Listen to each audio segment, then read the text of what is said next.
Husband ditched our family to join a no relationships allowed cult with his friends, then came crawling back years later expecting a warm welcome.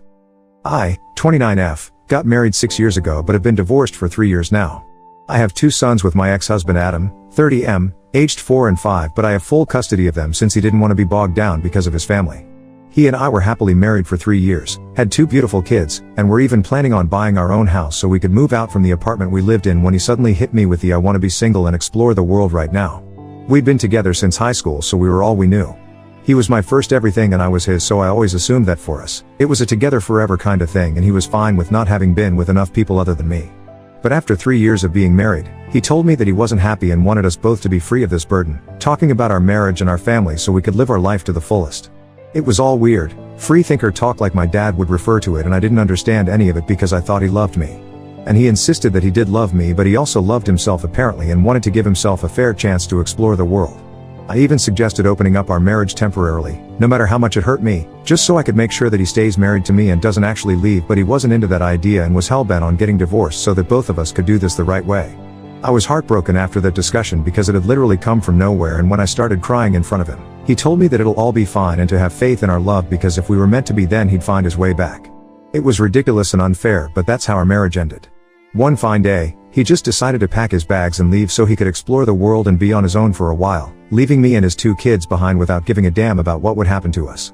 I'd even asked him what he thought was going to happen to the kids, and he suggested that I leave them with someone I trust and then I should go explore the world, travel and meet new people and live a generally adventurous life as well so I could grow. I was stunned because as far as I'm concerned, if we bring kids into this world then it's our responsibility to make sure we raise them well, protect them, and make sure all their needs are met. As a parent, you literally cannot and should not go running off to travel the world leaving your kid behind, and that's what convinced me that he was completely off his rocker at the time. So I didn't fight the divorce anymore and didn't contest it. The settlement was easy since he didn't want anything and was ready to give it all up.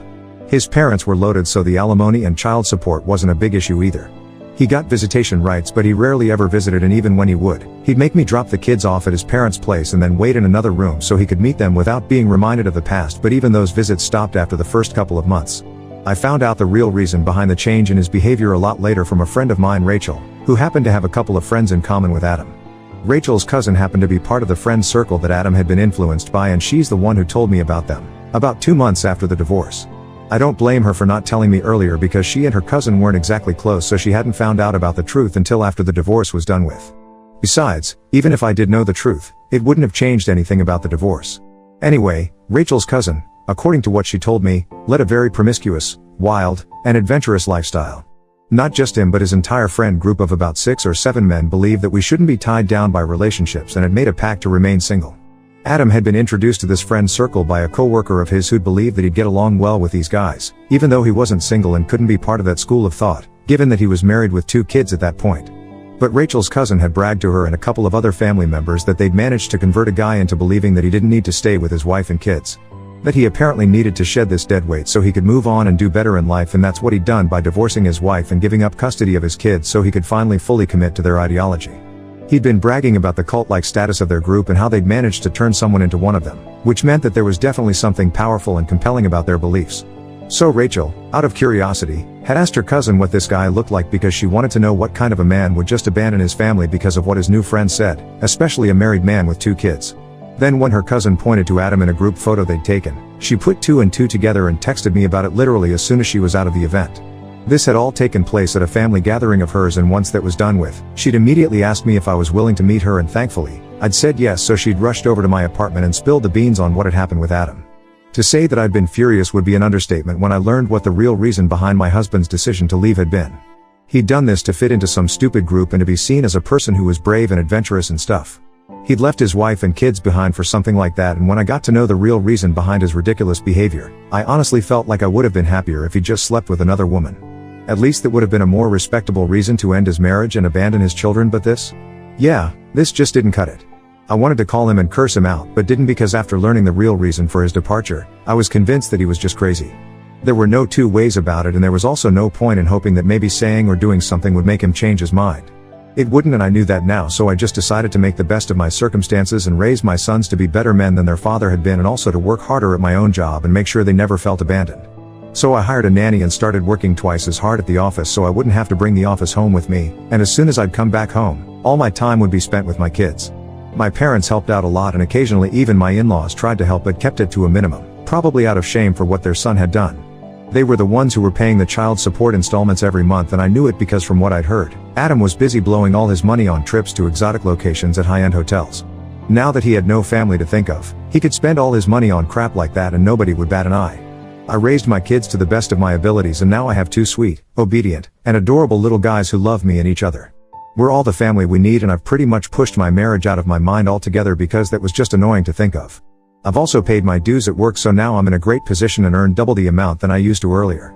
I've been doing great for the last 2 years and I didn't think that I had anything to worry about anymore until last week when Adam finally showed up after almost 3 years of being completely AWOL. My kids and I were at home since it was a Sunday. We have enough money to buy our own house now, but I've stayed in the same apartment since I really love this place and it's convenient for the commute to work as well. Clearly, I should have moved because unfortunately, since I'd remained in the same place, Adam knew where to find me. He just showed up at our door randomly that day and I think it must have knocked the wind out of me to see him after almost 3 years.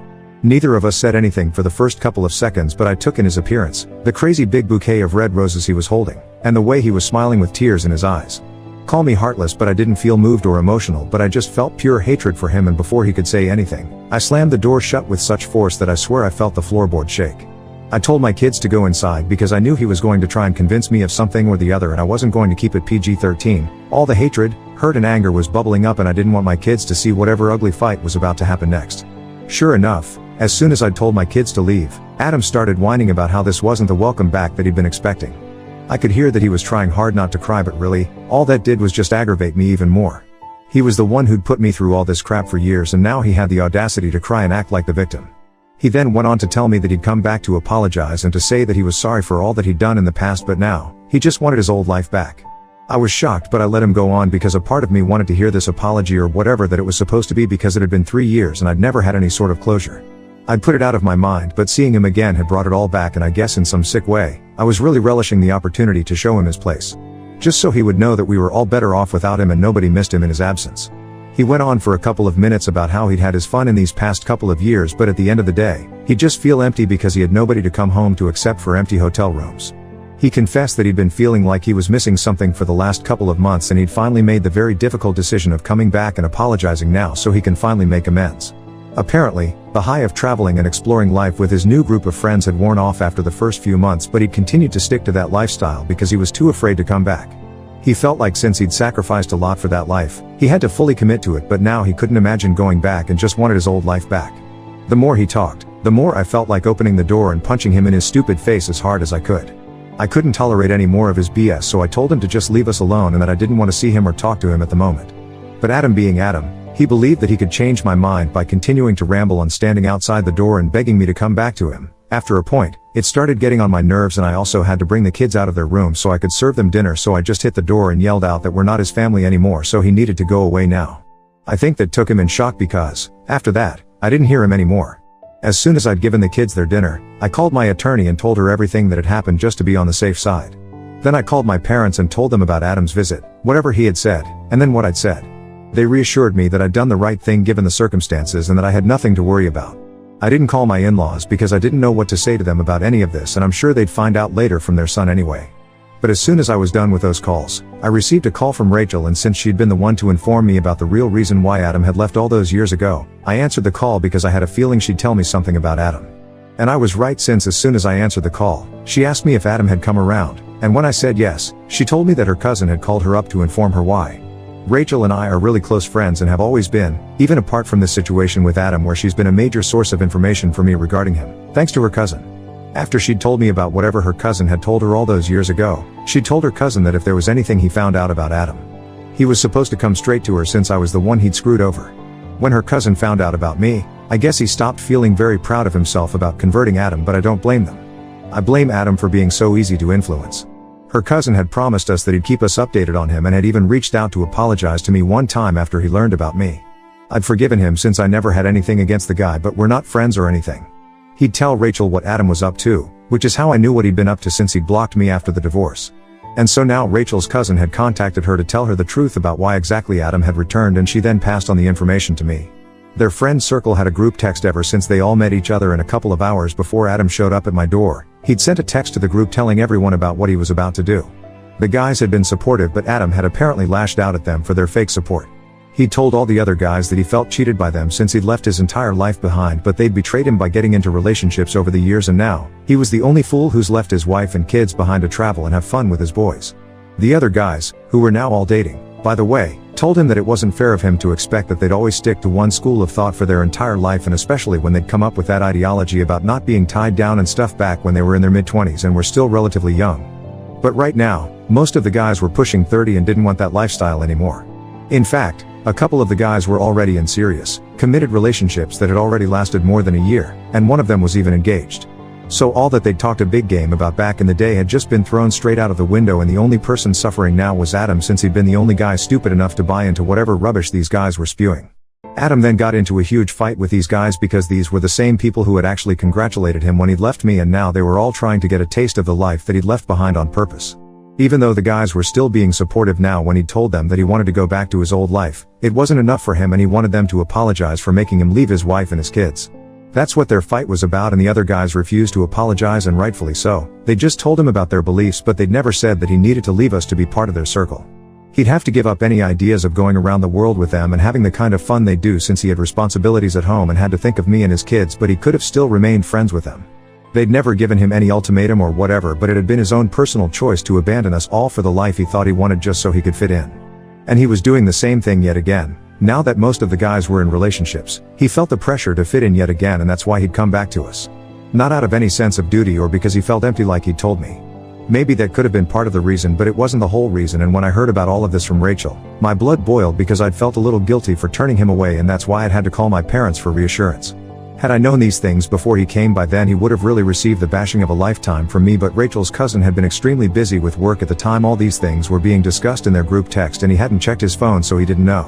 When he did find out after work, he told Rachel about it as soon as he could, and then she called me to tell me about it, so I ended up finding out after Adam had already visited and we'd talked. However, now that I knew what he was really here for, I also made up my mind that I wouldn't let him come back at any cost, and neither would I feel bad about it. He'd never ever felt bad about the things that he'd done and put me and his kids through, so I didn't see the need for me to feel so guilty about it either. He was just a terrible person, period. And this was the way it was going to be, so I steeled myself for his next attempt to try and come back, but it never happened. For the next couple of days, I didn't hear from him, and even though I'd told Rachel to ask her cousin about him, he told me that he had no idea what Adam had been up to either, since he'd blocked all the guys from the group after that fight. Even Rachel's cousin had been blocked, in spite of the fact that he had nothing to do with the fight and hadn't even known about it until later. It was a bigger issue for me now, since if Rachel's cousin was blocked, it meant that I'd have no way of being in the loop regarding what he was going to do next. Adam was the kind of guy who discusses something as small and insignificant as buying a shoe with other people before he actually goes through with it, so of course he'd discuss everything with his friends before actually doing anything. But now that Rachel's cousin was blocked, I had no way of knowing anything. So naturally, when my in-laws called me 3 days ago, I was caught completely off guard and didn't know what to expect. They told me that they were calling to discuss what I'd said to Adam the other day when he'd come to visit me and make things right with me. I told them that I didn't want him back, and it was just as simple as that, but they went on to tell me that they'd continued to pay child support and had made sure that their kids grew up well, so I had no right to say that this wasn't his family anymore. We got into a verbal spat over it because they were actually defending him, and then I ended up hanging up on them. I've been thinking about it, but I can't even begin to fathom how exactly I'm in the wrong here. I just don't think that that's the case here, but my in-laws were right that they'd held up their end of the agreement, and Adam still has visitation rights. He's just not used them in a while. I don't understand what to do right now. On one hand, I really do wish for my kids to have a father, even though I know I'm enough for them at the moment, but I don't want to deprive them of anything. I don't even know if it's legally my place yet. I just can't figure out what to do right now, and my kids are honestly all that I'm thinking of at the moment. Ida for telling my ex-husband that my kids and I are not his family anymore after he left us behind for 3 years. Update 1. Hi. Thank you for all the comments and help.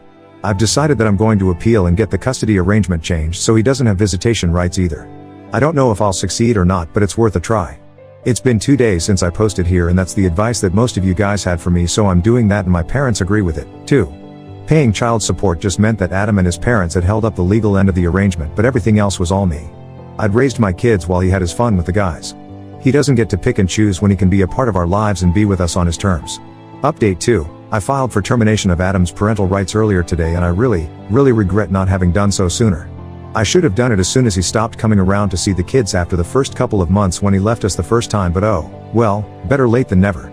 A lot of people here had a lot to say about me making this move, but I take my words back about not depriving my kids of a father. They never had a present dad in the first place, and there's no telling if Adam might want to take off someday again. He was absent for 3 years, so now he can take a permanent leave from being a parent and go do whatever it is that he wants to do, but not at the cost of my emotions or my kids' well-being. That's not okay with me. And I really don't think I'm depriving my kids of anything at all, since they never had a father anyway, so it's not like they're going to miss him. Update 3. So, I didn't manage to get his rights terminated altogether, but at least now he can only meet the kids as long as the visits are supervised by me. At least that's something, and he can't just push us around anymore. If he can prove to the court that he's capable and fit to be a consistent father, then maybe we can renegotiate this arrangement sometime, but as of now, this is the best that he can get out of us. As for me, he's not getting back with me ever, and that's non-negotiable. After the court hearing, when he tried to talk to me again, I'd snapped at him and finally told him that I knew all about his pathetic need to fit in with his friends, and told him that he could go marry then instead, because I'm done, and if he wasn't the father of my kids then I probably wouldn't even have spit on someone like him. Then I walked off with the kids and left him and his parents staring at me open-mouthed, which was pretty damn satisfying. Anyway, that's how it is now. I don't know what the future holds, but I'm glad that this all worked out well for the children at least. They're my only concern, so now, if Adam can become a responsible father and finally step up as a dad, then maybe my kids won't have to go through life without a dad. And maybe they won't have to learn to shave from online tutorials, but if he tries anything even remotely funny ever again, then he'll have hell to pay for. He's messed with my head enough as it is, but he's not going to put our kids through anything of the sort.